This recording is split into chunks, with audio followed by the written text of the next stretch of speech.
नामक गांव में माधव नाम का एक आदमी अपनी पत्नी और 3 बेटियों के साथ में रहा करता था।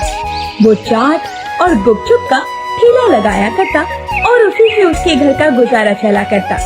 उसकी 3 बेटियों के नाम थे सीमा, निधि और सविता।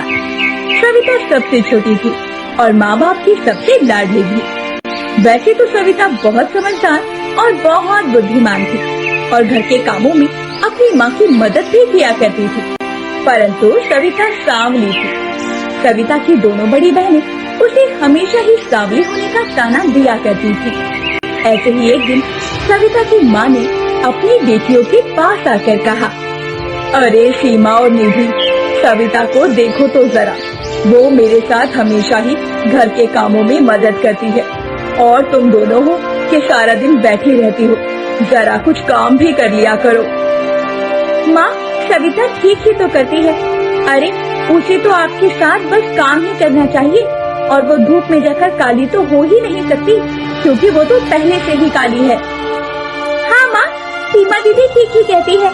यदि हमने इसकी तरह बर्तन मारने शुरू किए तो हमारे हाथ काली हो जाएंगे और यदि धूप में जाकर पानी लाना शुरू कर दिया तो हम खुद काली हो जाएंगे।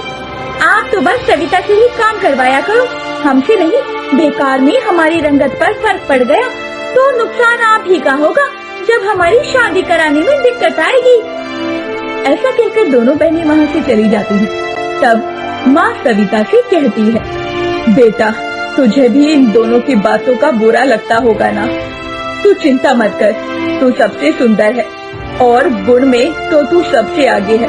और देखना, एक दिन इन दोनों को भी इस बात का एहसास हो जाएगा और तब ये अपनी गलती पर पछताएंगी बैठकर।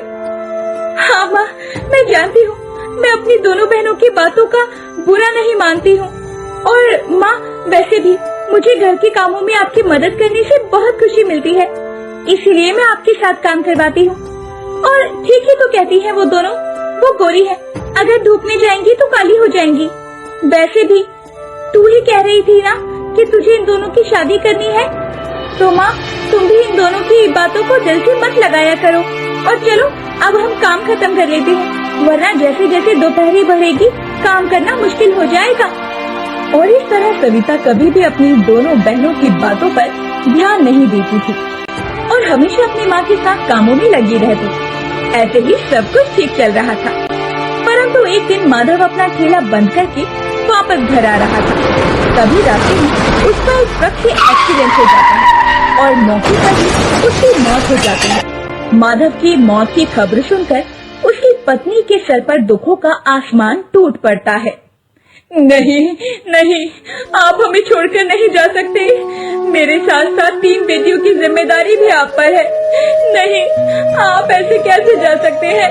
मेरी नहीं तो अपनी 3 बेटियों के बारे में तो सोचते।